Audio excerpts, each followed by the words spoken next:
Hello दोस्तों, स्वागत है आप सबका हमारे YouTube चैनल प्रोग्रेस कोचिंग में। मैं सोनू तिवारी आप सबके बीच हाजिर हूं आज अपने पहले वीडियो के साथ। और हमारा आज का पहला वीडियो रिलेटेड है संख्या परिवार से। और चूंकि मैथ से संख्याओं की संरचना होती है और संख्याएं मूलभूत इकाई होती है अरिथमेटिक मैथमेटिक्स की, तो हम लोग अंकगणित में आज सबसे पहले संख्याओं को जानेंगे और संख्याएं कौन कौन सी हैं, कितने प्रकार की होती हैं और वो संख्याएं, उनकी डेफिनेशन, उनकी विशेषताओं को आज की वीडियो में हम लोग जानेंगे। आप लोग बने रहिएगा। उम्मीद करता हूं कि आपको आज काफी कुछ सीखने को मिलेगा। तो संख्या परिवार के अंतर्गत कई संख्याएं आती हैं, जिनमें प्रमुख संख्याएं हैं वो है पहली संख्या सम संख्या, जिससे हम लोग बोलते हैं इवन नंबर। अब होता क्या है कि सम संख्या होती क्या है?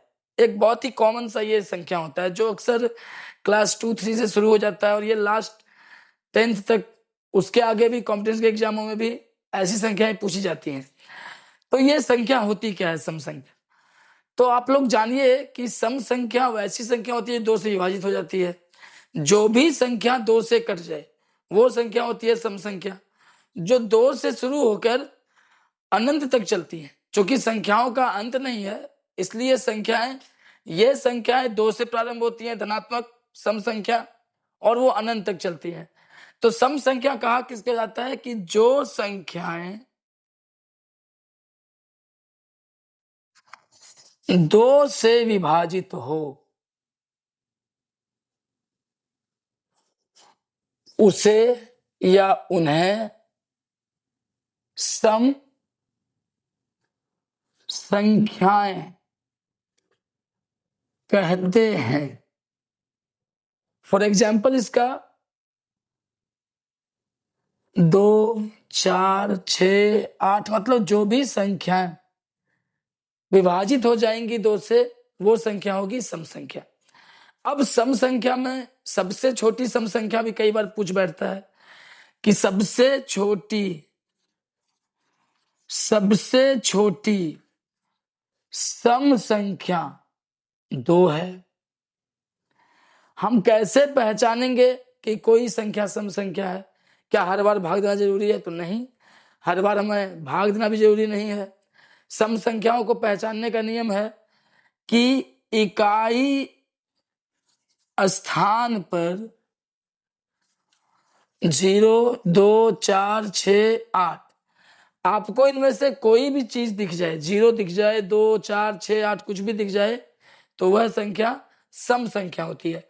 तो इकाई स्थान पर 0, 2, 4, 6, 8 होता है। फिर इसके नियम में आते हैं कि लगातार दो सम संख्याओं का योग, तो लगातार दो सम संख्याओं का योग सम होता है। अगर दो लगातार सम संख्याओं को जोड़ेंगे हम तो सम आएगा। फिर लगातार दो सम संख्याओं का अंतर ये भी सम होता है। लगातार दो सम संख्याओं का अंतर सम होता है। लगातार दो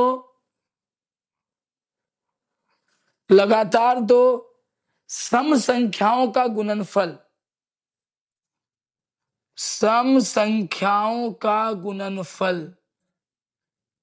ये भी सम होता है। लेकिन लगातार दो सम संख्याओं का भागफल ये एक भिन्नात्मक रूप हो सकता है,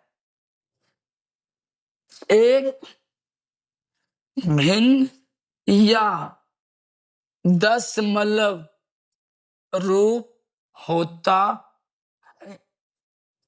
ऐसा इसलिए मैंने बोला कि अगर हम लगातार दो सम संख्याओं को ले भागफल के रूप में, अगर हम जोड़ें दो लगातार सम संख्याओं को, तो फॉर एग्जाम्पल आप देख लीजिए कि 2 + 4 6 सम हो जाएगा, 4 - 2 2 सम हो जाएगा, 4 ×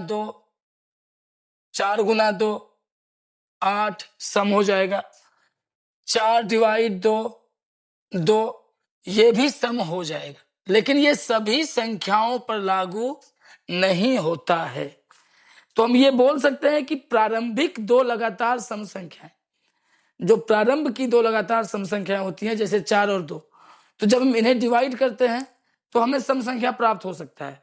लेकिन उसके बाद आप 6 4 ले लें, 8 6 ले लें, 10 8, 12 10, 14 12, आप कोई भी सम संख्या लगातार दो ले लें, 2 और 4 को छोड़कर, तो उसका जो रिजल्ट होगा वो एक भिन्न संख्या होगा।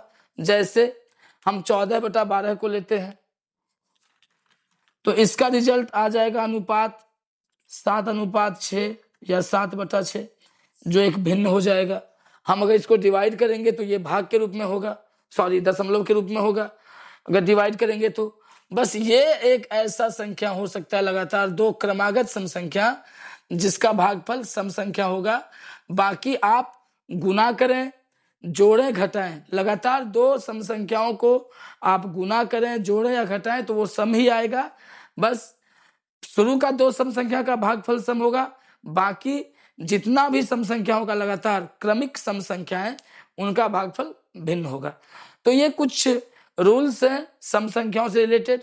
अब हम बात करेंगे विषम संख्याओं के ऊपर कि विषम संख्याएं कौन सी होती हैं, उनके नियम क्या है।